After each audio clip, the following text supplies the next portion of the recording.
Hey everyone, welcome back to another Godzilla battling video, and today I am giving you my early first impressions, first review of Final Wars Gigan, or Gigan 2004, or as we're calling him in the Discord, FWG for Final Wars Gigan. So, my first impressions of him right off the bat, in case you don't want to watch my breakdown of him, I like him. I think he's good.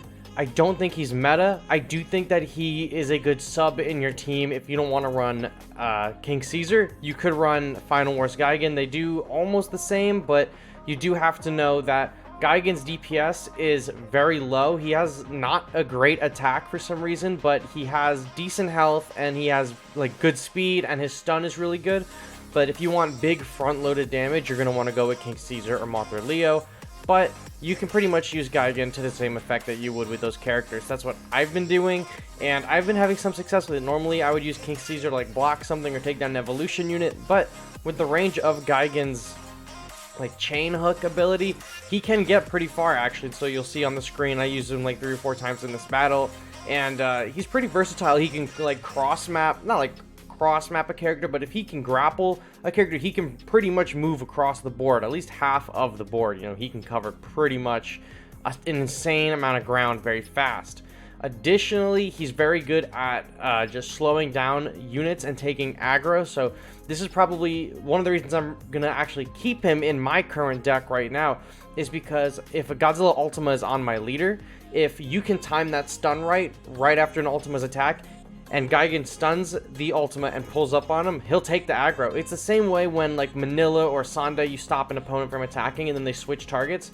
Gigan can do it more reliably than any other unit can. It's not a 100% guaranteed thing with him, but it is something that he can do pretty easily, take the aggro away from your leader or another one of your units.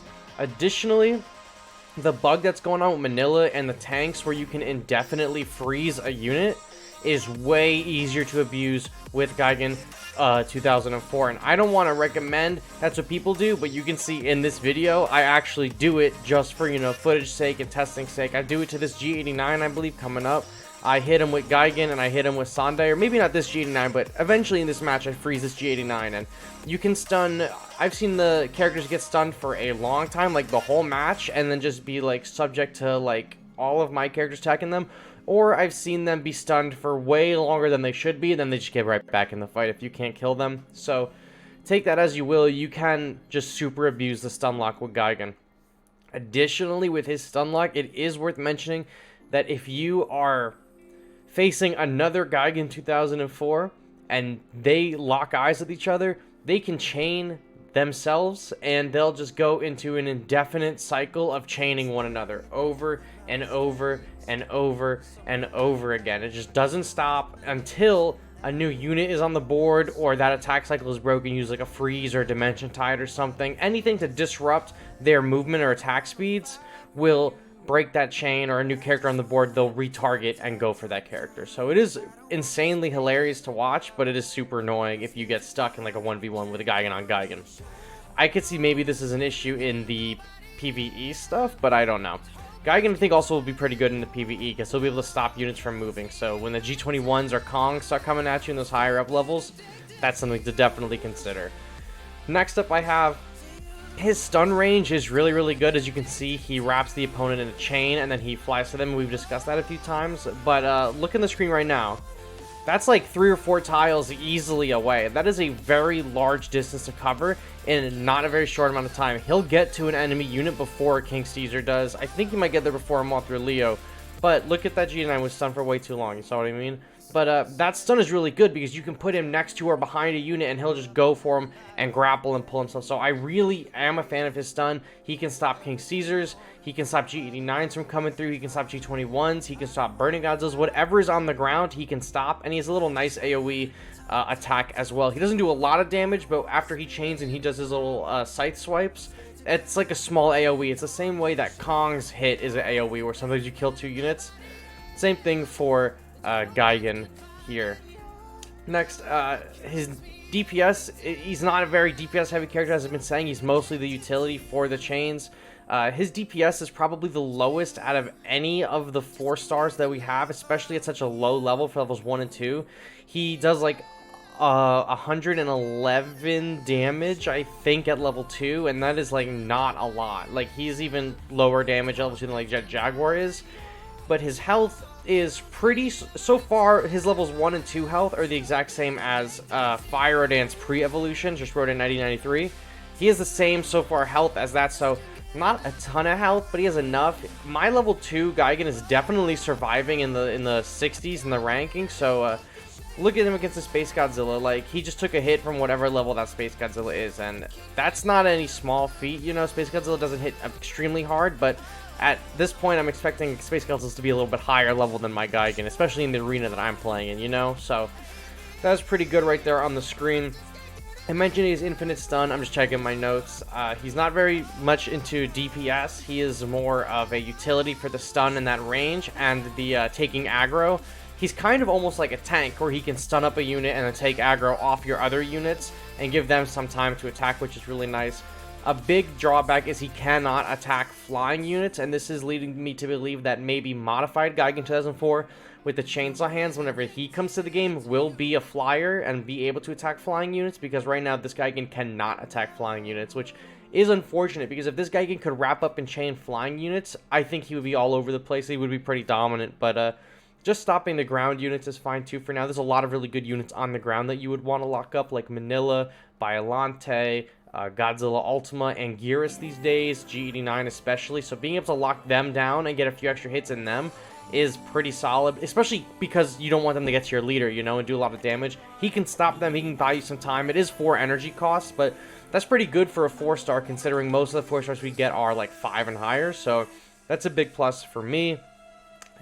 You can prevent him from using his chain as well, so when you see that chain come out and he goes to pull himself, if you dimension tied him in the opposite direction of where he's coming, it can, if you bring him far enough away from your unit, it'll break that chain and he'll have to go again. So dimension tied, huge counter to Gigan, but you gotta time it right, because if you don't time it right, your unit's just gonna keep getting closer, and even if you drag him back, he's still hooked onto that unit, so he's still gonna be pushing forward as you're dragging him back. So if you can get it just at the beginning of that chain, you can stop it from happening. You can just end it right then and there, which is pretty solid.